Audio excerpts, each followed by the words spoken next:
Confidential. Security clearance. POTUS or above. Dated December 2nd, 1988. Interviewee, General Cornelius Watson. Interviewer, John R. Simpson, head of the Secret Service.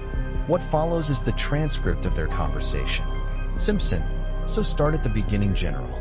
Everything you said before, say again. We need to have a record of this. Watson, okay. I've known this secret for far too long, and it needs to be told. Maybe we can do something. S. There are a number of events throughout history that have always been assumed to be accidents or unexplained. Isn't that right? W. That's right. Sometimes incurring massive loss of life. These events are all linked. There is a will behind them. It dates back to the 19th century. Would you believe me if I told you that first contact took place back then? Towards the end of that century, extraterrestrials attempted contact with our president. W. It was a clusterfuck for everyone involved. I mean, you can understand their logic. Take us to your leader, and all that. But they planted their damn ship right on the White House lawn unannounced in the middle of the night. The Secret Service agents had no information or understanding, so defaulted to shoot now, apologize later. W. Not quite. One of them, what we understand to be an ambassador now, struggled back into the ship. He took off, and that was the beginning of the end. We seized the technology, but had no clue as to its design or how to reverse engineer it. Over the last 100 years, we have been able to take it apart and utilize the parts. This one event is directly responsible for the discovery of the microchip and everything related to it. Without it, we would still be living in the 30s. Hell, the tech showed us how to split the atom. S. And that was thought to be the end of it. W. We weren't stupid enough to not expect a reprisal, but we were fully willing to apologize after realizing that it was meant to be a meeting of peace and alliance. Think of where our society would be now if only those agents hadn't opened fire, but none of us were prepared for what happened next. The only reason we know it was intentional was due to a signal broadcast in the seconds beforehand, depicting a countdown in binary. The science guys always said that numbers would be the universal language. It was a weapon, a warning shot of more to follow. A single missile detonated 7 kilometers above the surface of the Earth was enough to flatten trees for 2,000 square kilometers. What we soon learned about this race was that they were very long-lived, with lifespans in the thousands of years. They had all the time in the world to analyze and pick their targets. The next attack came without warning and inadvertently helped us. See, this race have evolved past countries or politics and assumed our planet was a single nation. They thought an attack on part of us was an attack on all of us. So they attacked Japan, Hiroshima, to be exact. What could we do?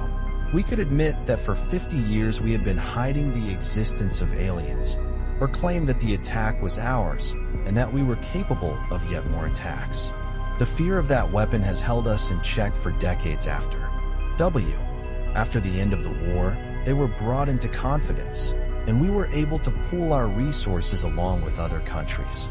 England was battered and bruised from WW2, but those limeys were too stubborn to say no, and even Russia jumped on board.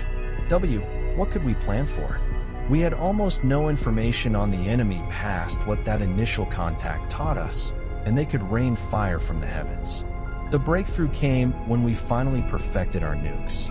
We needed to defend ourselves, but someone would have noticed a huge stockpile of weapons with no clear intention. They were the ones who came up with the idea of the Cold War, a period of sustained hostilities where we could arm our arsenals without too much concern. W. Of course. Why would we need enough nukes to blow up the planet 100 times? Because they were never intended for use on Earth. Working with designers of the V-2 missiles and the lesser-known V-3 cannon, the nukes were designed for high-orbit defense against any and all threats.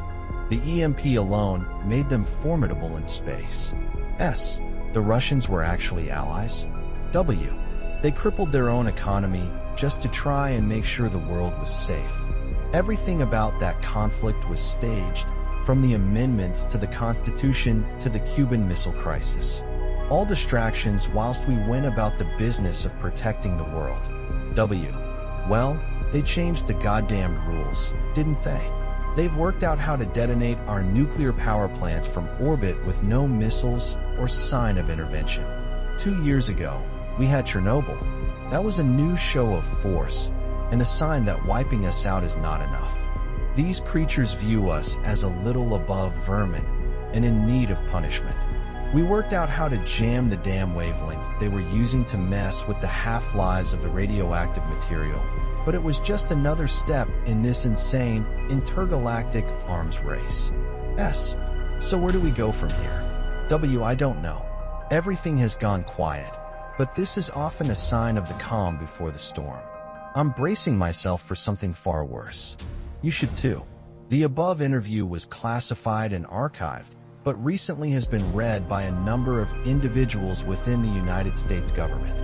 This number peaked shortly after December 26, 2004, the date of the Indian Ocean tsunami. No one within the government is willing to comment at this time. Written by the Silicon Lemming, originally uploaded on December 10, 2011. Content is available under CC by SA.